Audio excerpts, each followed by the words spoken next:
சிறகடிக்க ஆசை சீரியல் நேயர்களுக்கு வணக்கம். மனோஜ் பார்க்ல உட்கார்ந்துகிட்டு இருக்கு. அப்ப அவருடைய ஃப்ரெண்டு ப்ரோ என்ன ப்ரோ அதிசயமா இன்னைக்கு எனக்கு ஃபோன் பண்ணி கூப்பிட்டுருக்கீங்க? மனோஜோ, நான் உங்ககிட்ட கொஞ்சம் பேசணும் ப்ரோ. இப்ப எனக்குன்னு பேசுறதுக்கு யாருமே இல்ல. என்ன ப்ரோ இப்படி பேசுறீங்க? நீங்க ஒரு குடும்பஸ்தன், அதுவும் மலேசியா வீட்டு மருமகன், எதிர்காலத்துல ஒரு பெரிய தொழிலதிபர் ஆக போறீங்க. நீயே இப்படி சொல்லலாமா ப்ரோ?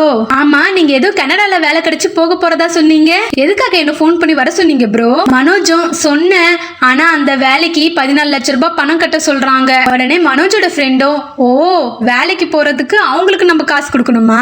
மனோஜும், அது ஒரு ஏஜென்சி ப்ரோ, காசு கட்டினாதான் வேலையிலேயே சேர முடியும்னு சொல்லிட்டாங்க. ஆனா வேலை கன்ஃபார்ம் ப்ரோ, பணத்தை கட்டிட்டு அடுத்த வாரமே வேலையில சேர்ந்துடலாம். உடனே அவரோட ஃப்ரெண்டும், ஏன் ப்ரோ உங்க பொண்டாட்டி தான் நல்லா வெயிட்டான பார்ட்டி ஆச்சு, அவங்க கிட்ட கேட்க வேண்டியது தானே? மனோஜும், இப்ப அங்க வேற பிரச்சனை போய்கிட்டு இருக்கு ப்ரோ, இப்போதைக்கு அங்க இருந்து பணம் கிடைக்காது, என் வைஃப் அரேஞ்ச் பண்ண முடியாதுன்னு தெளிவா சொல்லிட்டா. அன்னைக்கு ஒன்னு சொன்னீங்கல்ல ப்ரோ, பணம் தேவைப்பட்டா உங்களுக்கு போன் பண்ண சொன்னீங்கல்ல, அதான் உங்களுக்கு போன் பண்ணி கூப்பிட்டேன். ஒரு 14 லட்சம் வட்டிக்கு கொடுத்தீங்கன்னா. உடனே மனோஜோட ஃப்ரெண்ட் இருந்துகிட்டு விழுந்து விழுந்து சிரிக்க ஆரம்பிச்சுட்டாரு. இருந்தாலும் உனக்கு ரொம்ப குசும்பு ப்ரோ, 14 லட்சம் ரூபாய் கேக்குறேன் என்கிட்ட.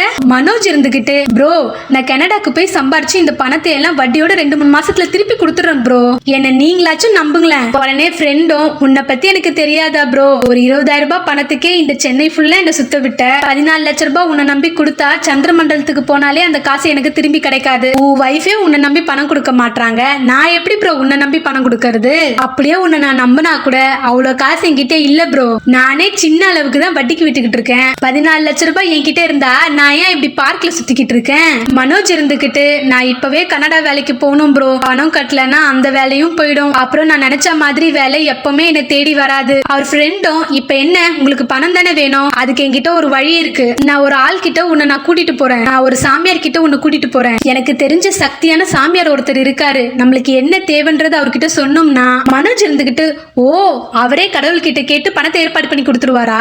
அவர் ஃப்ரெண்டும், இந்த மாதிரி கேனத்தனமா கேள்வி கேட்டுக்கிட்டு இருந்தவே அப்புறம் நானே உன்னை திட்டிடுவேன் ப்ரோ, நம்ம நினைச்சது நடக்கிறதுக்காக அந்த சாமியார் ஒரு பரிகாரம் சொல்லுவாரு, அதை செஞ்சா கண்டிப்பா நடக்கும். மனோஜும், என்ன ப்ரோ இதெல்லாம் நம்புற மாதிரியா இருக்கு, அப்படி பரிகாரம் செஞ்சு பணம் கிடைக்கும்னா அந்த சாமியாரே கோடி கோடியா சம்பாதிச்சிருக்கலாமே. அவர் ஃப்ரெண்டும், இந்த மாதிரி நீ நம்பிக்கை இல்லாம பேசுனன்னு வையேன், அப்புறம் நீ கேட்கறது எதுவுமே கிடைக்காது. இப்போ உனக்கு பணம் வேணும்னா என் கூட வா, நம்ம போய் அந்த சாமியாரை பார்க்கலாம்னு சொல்லிட்டு மனோஜும் அவர் ஃப்ரெண்டும் கிளம்பிடுறாங்க.